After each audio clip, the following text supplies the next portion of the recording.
Good morning, everyone. Today we are going to study a new topic, and the name of the topic is Helen Keller. Helen Keller, and Helen Keller, it is a name of a particular girl. यह क्या है? एक girls का नाम है. ये एक girl है और उसी गर्ल का नाम है क्या? Helen Keller. और आज हम जो है कि उसी के बारे में पढ़ने जा रहे हैं.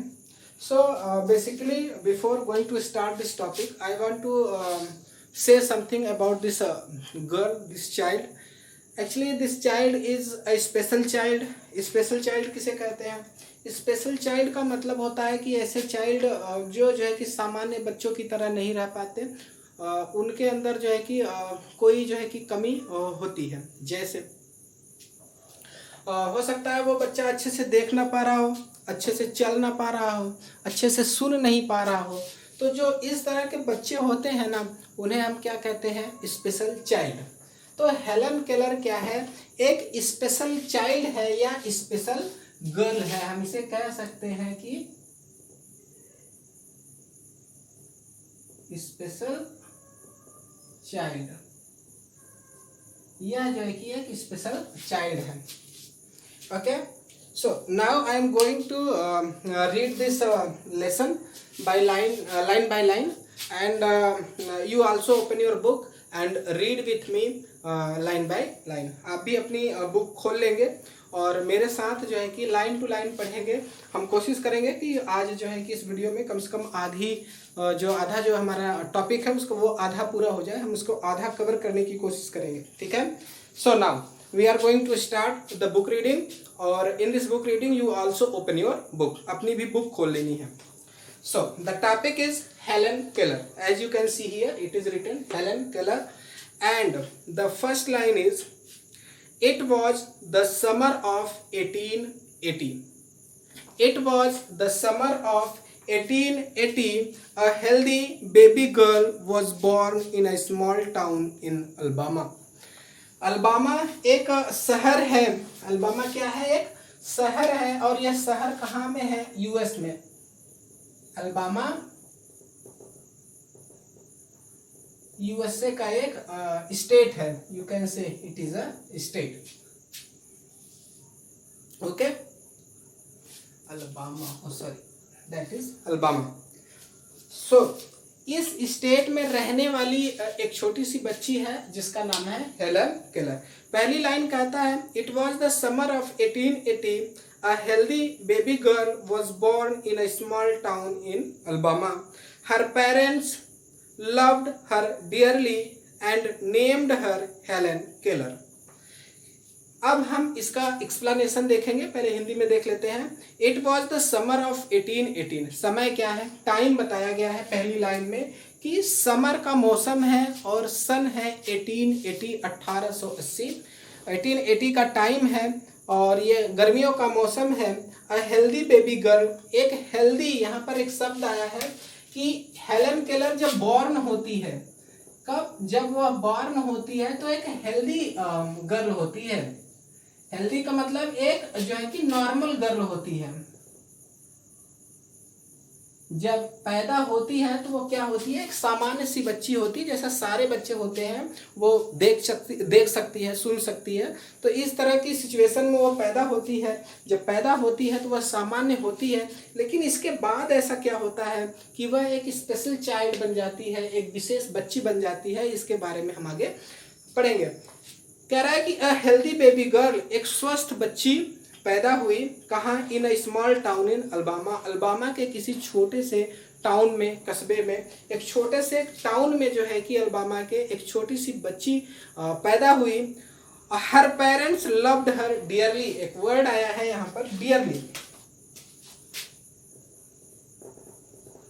Note down in your copy also. It means lovingly. Dearly मतलब लविंगली, जो बहुत प्यारा होता है. Very lovely you can also say.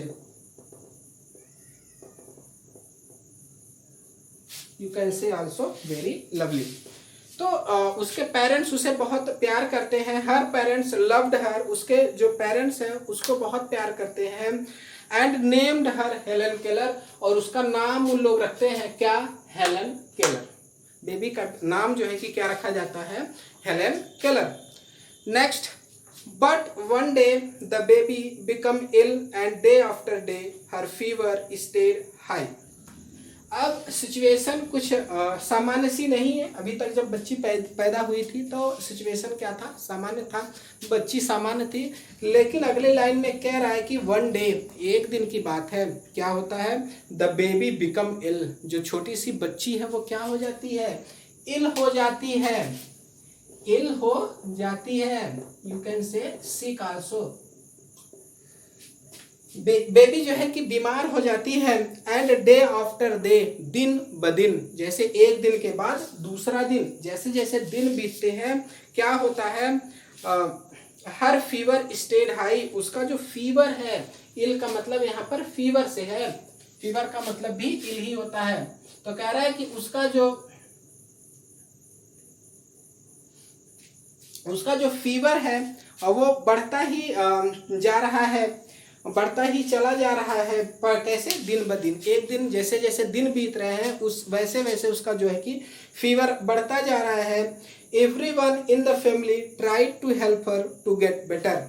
परिवार का हर सदस्य, एवरीवन माने प्रत्येक आदमी, फैमिली के जितने भी लोग हैं वो सब कोशिश यही करते हैं कि ट्राइड मतलब प्रयास करना, एफर्ट करना, यहाँ पर लिख देता हूं,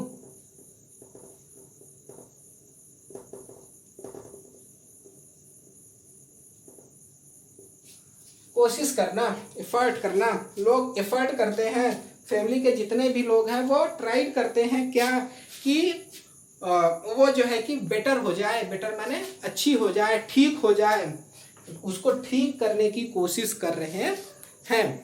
but all they could say was there is nothing more we can do. But लेकिन क्या होता है, ऑल दे कुड से, जितने भी फैमिली के मेंबर हैं वो कहते हैं, क्या कहते हैं, there is nothing more we can do, हमको जितना करना था हम कर चुके, अब इससे ज़्यादा हम उसके लिए कुछ नहीं कर सकते। यानी उन्होंने उस बच्ची की जितनी मदद वो कर सकते थे उन्होंने उतनी मदद की, और अंत में ये बोल देते हैं, ये कह देते हैं कि हम जितना कर सकते थे हमने इसके लिए किया, अब इससे ज़्यादा हम कुछ कर नहीं सकते। The baby may not live, जो बेबी है वो क्या होगी, अब जीवित नहीं रहेगी। यानी उसके जीवित रहने की जो उम्मीद है उसके फैमिली वालों ने, उसके परिवार वालों ने क्या किया, छोड़ दिया। यानी अब उन्होंने मान लिया कि अब यह जो बेबी है वो जीवित नहीं रहेगी। Next paragraph, now we are going to next paragraph. Helen lived, लेकिन क्या होता है कि हेलन लिव्ड, हेलन जीवित हो जाती है, वो बच जाती है। यानी जो उसकी बीमारी थी या सिक थी, इलनेस थी, वो ठीक हो जाती है और वो जीवित हो जाती है। But she was not the same after her illness, but she was not same माने सिमिलर, जैसे कि अब वो पहले की तरह नहीं रही, जैसा वो पहले रहा करती थी जब पैदा हुई थी उसकी तरह नहीं रह चुकी थी। अब उसके अंदर काफ़ी चेंजेज आ गए थे, काफ़ी जो है कि बदलाव आ गए थे, चेंजेस आ गए थे। और ये चेंजेस किस वजह से आए थे, उसकी इलनेस की वजह से। यानी उसकी इलनेस की वजह से काफ़ी चेंजेज आ गए थे। Something is very wrong, something क्या था, कुछ बहुत ही बुरा उसके साथ हुआ था। यानी बहुत जो इलनेस थी उसने उसके साथ बहुत कुछ बुरा कर दिया, बहुत गलत कर दिया। और ये गलत क्या था, हर मदर सेड, उसकी माँ ने यह बात कहा कि यह जो बीमारी है उसने हेलन केलर के साथ काफ़ी बुरा किया। और कहते हैं at last they found out what was wrong, अंततः वो क्या होता है, एट लास्ट मैंने अंततः, कहते हैं ना अंततः हमने सोल्यूशन पा लिया। So that is the way she is saying at last, finally, at last मैंने finally, you can write here.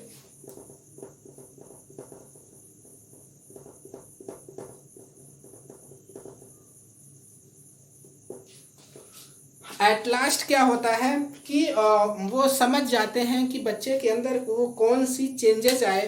तो कहती हैं कि at last they found out what was wrong, अंत में वह जान जाते हैं, वह समझ जाते हैं कि गलत क्या हुआ है। द चाइल्ड कुड नॉट सी और हियर, बच्ची के अंदर दो कमी आ गई। क्या?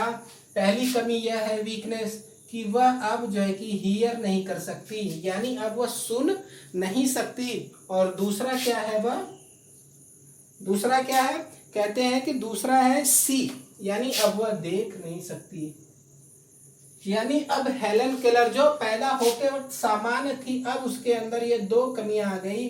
पहला ये कि वह देख नहीं सकती और दूसरा वह सुन नहीं सकती।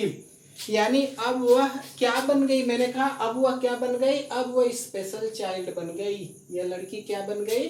स्पेशल चाइल्ड बन गई।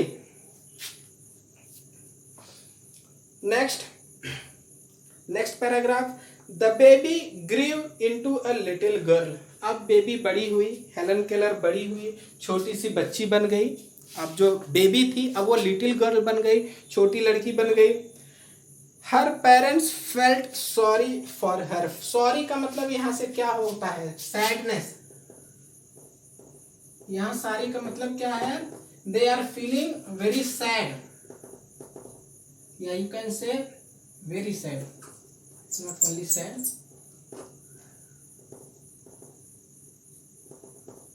They are feeling very sad for that girl, for Helen Keller. It means their parents are feeling very sorry, very sad for that girl because she cannot hear and she cannot see. And two things, especially seeing is very important for a person. यदि हम देख नहीं पाते तो हम कुछ भी नहीं कर पाते, और यह बड़ा ही दुखद होता है कि जो देख नहीं पाते उनके लिए। तो उनके पेरेंट्स क्या करते हैं? बहुत दुखी महसूस करते हैं कि मेरी बच्ची अब देख नहीं सकती, मेरी बच्ची जो है कि अब सुन नहीं सकती। Next,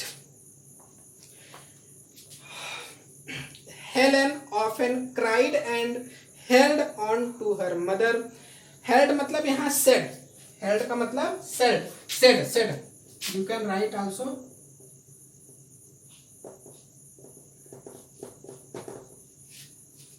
Held it means said. अब क्या कह रहा है कि हेलन ऑफन क्राइड, ऑफन माने रेगुलरली, यू कैन से।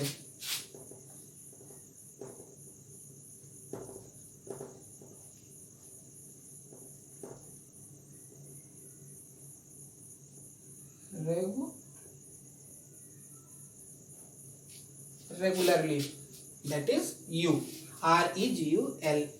REGULARLY। ओके। ऑफन माने वह प्रायः या रेगुलरली कहा करती है, सॉरी क्राइड चिल्लाया करती है।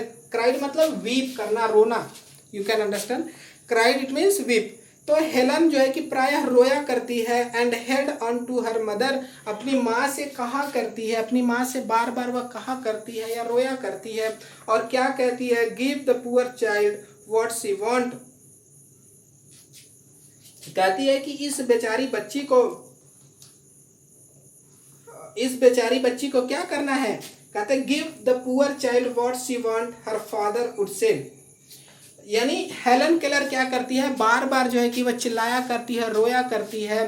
तो उसकी मदर से उसके पिता कहते हैं, उसके फादर कहते हैं हेलन केलर के कि जो कुछ भी इस बच्ची को चाहिए इसको दे दो, इसको मना नहीं करना है। क्यों? क्योंकि वह ऑलरेडी क्या है? वह एक स्पेशल चाइल्ड है, वह जो है कि देख नहीं सकती, वह जो है कि सुन नहीं सकती। इसलिए यह बच्ची जो कुछ भी मांगा करे उसे आप जो है कि दे दिया करो। नाउ नेक्स्ट स्टेंजा, दो हेलन कुड नॉट हियर और सी। दो माने यद्यपि, TH we read it though, you can see that is the pronunciation THOUGH, that is though, we have to pronunciate like this। इसका मतलब क्या होता है? यद्यपि।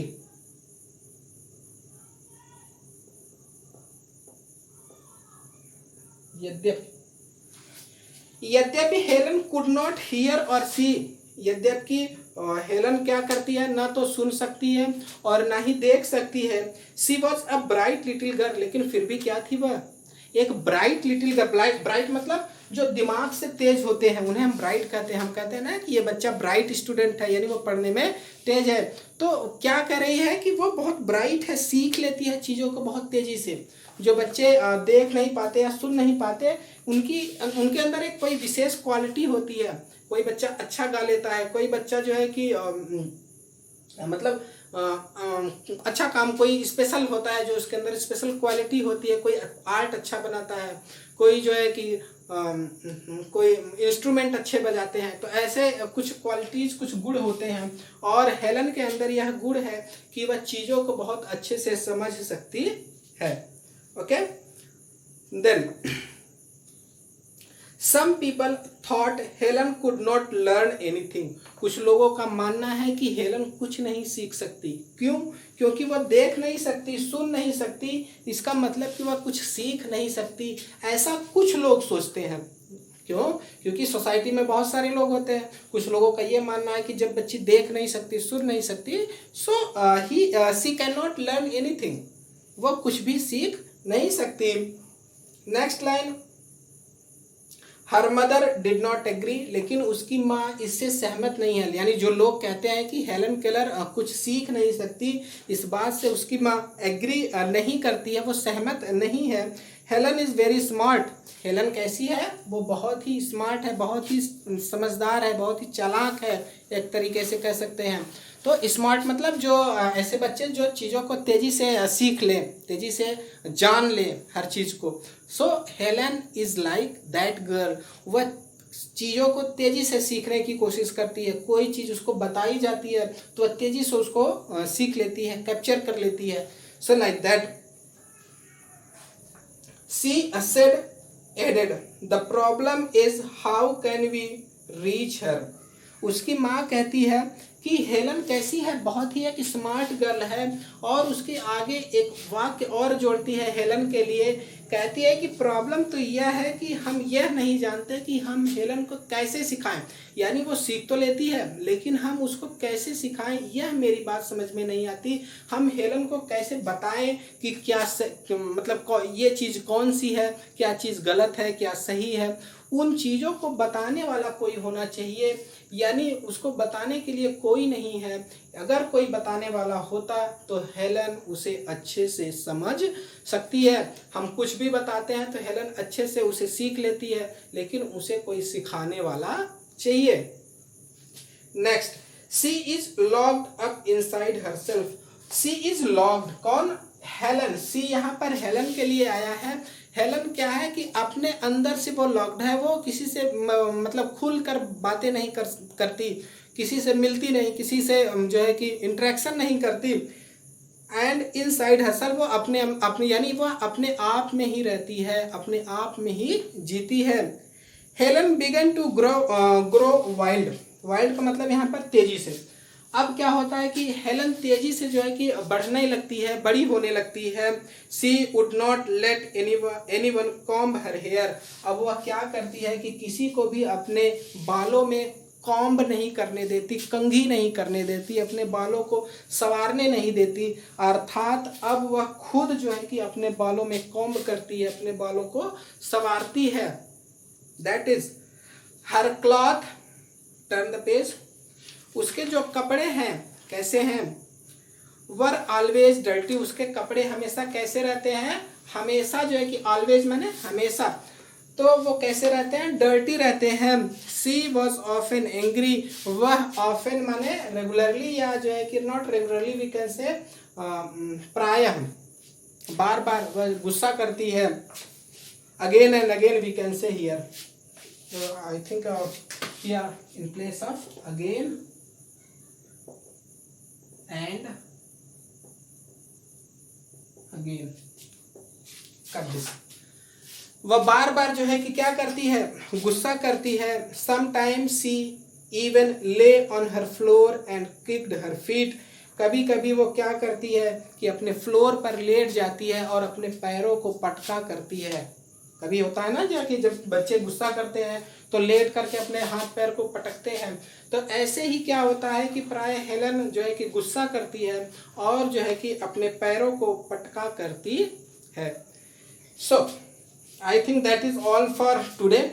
In next video we will continue this topic, and I think after that we will complete this. So before going to close this topic thoroughly, I want to explain this topic in English, especially the story. What is the story? This story is belong to Helen Keller. That is the character, main character of the story. जो कोई भी कहानी होती है तो कोई एक main character होता है जिसके चारों तरफ कोई कहानी घूमती है। सो that is Helen Keller, that is the main character in this story, and the plot and story is moving around the Helen Keller. Helen Keller के चारों तरफ ये कहानी चलती है। और इस कहानी में क्या है, Helen Keller, when Helen Keller born, जब हेलन केलर पैदा होती है, she was a normal child. It means there was no any effect, there was no any weakness in Helen Keller, but after some days when she was born, after some days she become ill. वो क्या हो जाती है कि बीमार हो जाती है। She became ill, and after that day by day her condition, her situation is going very worse, and all their family member think that now Helen Keller cannot live. Helen Keller can not live, यानी Helen Keller अब जिंदा नहीं रह पाएगी, ऐसा उसके परिवार वाले मान लेते हैं। But fortunately, due to the blessings of God, Helen Keller got lived, and she came out from the illness. But this illness made two defect in the body of Helen Keller. बच्ची के शरीर में 2 defect पैदा कर देती है यह बीमारी। और वो डिफेक्ट का कौन कौन सी है? The first defect is hearing and the second is see. 2 कमियां आती हैं, एक वह सी यानी देख नहीं सकती, and second one is here, वह जो है कि सुन नहीं सकती है। So after that what happen, all the family member and neighbors, they believe that Helen Keller cannot learn anything, cannot learn anything, but her mother is very positive. It means mother of Helen Keller, she is very positive, and she believe that Helen Keller is very bright because she learn everything whatever we make them learn. हम जो उसे कुछ सिखाना चाहते हैं वह तेजी से उसको सीख लेती है, इसलिए उसकी माँ का विश्वास है कि हेलन केलर बहुत तेज तर्रार है। But there is a weakness in my side because her mother cannot provide a good teacher, good tutor who can learn them, who can make Helen Keller to learn. यानी जो Helen Keller को सिखा सके ऐसा कोई teacher अभी उनके पास नहीं है, कोई सिखाने वाला नहीं है। यह कमी जो है कि उसकी मदर साइड से है, और माँ कहती भी है कि मैं यह नहीं जानती कि कैसे हेलन केलर को सिखाया जाए, लेकिन जो कुछ भी उसे सिखाया जाता है वह बहुत तेज़ी से उसको सीख लेती है। Okay, so sometime Helen Keller became very angry, and when she became very angry, she lay down on the floor and throw her feet and hand, and she often cried. So that was the reason the father of Helen Keller, he said that whatever that child, that girl wants, give them, never denied her. यानी उसको जो कुछ भी मांगे, उसकी जो जिद है, उस वजह से उसके जो पापा हैं, उसके जो पिता हैं, फादर हैं, वो क्या कहते हैं अपने उसकी माँ से कि हेलन केलर को जो कुछ भी चाहिए उसको दे दिया करो, उसको जो है कि मना नहीं करना है, उसको दुखी नहीं करना है, because the God make him blind and dumb. भगवान ने उसे पहले से ही ब्लाइंड बना दिया है, यानी वो देख नहीं सकती, इसलिए उसे ब्लाइंड, अंधा कर दिया है। And the God make also her dumb, उसे गूंगा भी बना दिया है कि वह बोल नहीं सकती। So that is the reason her father politely said to the mother of Helen Keller that never denied this child. Okay, उम्मीद करता हूँ कि आपको अच्छा लगा होगा, और ये सब वीडियो पॉज करके आपको लिख लेने हैं, जितने भी वर्ड यहाँ पर ये मैंने लिखाए हैं इन वर्ड्स को यहाँ पर लिख लेना है। और इनको याद भी करना है, ये आगे काम आएंगे। ओके, वीडियो पास करके इसको लिख लेना है। Okay, so that is all for today, we will meet in next video. हाँ, इसे एक बार दो बार वीडियो को देखना है, लाइन बाय लाइन साथ साथ पढ़नी है, और ये सीखना है कि लाइन बाय लाइन इसकी मीनिंग क्या है। हमने इंग्लिश में भी बताया, हिंदी में बताया, दोनों को मिक्सअप करके आप सीखेंगे तो आसानी से सीख लेंगे। Okay, thank you so much for watching this.